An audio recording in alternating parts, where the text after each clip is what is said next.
الواد بلي راح فين؟ ده النهارده وراه ماتش. كسبت كاس العالم يا ماما. ما خلاص يا عم، انت كسبت ايه؟ هو دهب زي يا بلية؟ امال انت فاكره ايه؟ فاكره دهب صيني؟ ده دهب حقيقي. يعمل له كام يا جبلية ده على كده؟ ايه بقول لك ايه، ما تجيش جنبه، بلا كام بلا مش كام. ده يعمل له حوالي 2 مليون جنيه 3 مليون جنيه حاجه زي كده. يا نهار اسود، انا بسمع الرقم ده بلية بيغمى عليا. بقى عندنا المبلغ ده كله في البيت؟ ايوه، ما انت فاكره ايه؟ ده ابنك العب واحد في العالم. ده انا كنت بلعب في نادي الاهلي. امسكي خلي الكاس معاكي، انزل اجيب حاجه في السريع. لو لقيت الكاس ملموس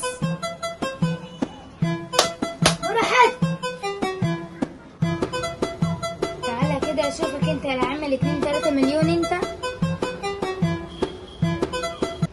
هو كده ماشي، هاخد انا ابيعه واروح اجيب فيلا في الساحل بقى واعيش اجمل ايام.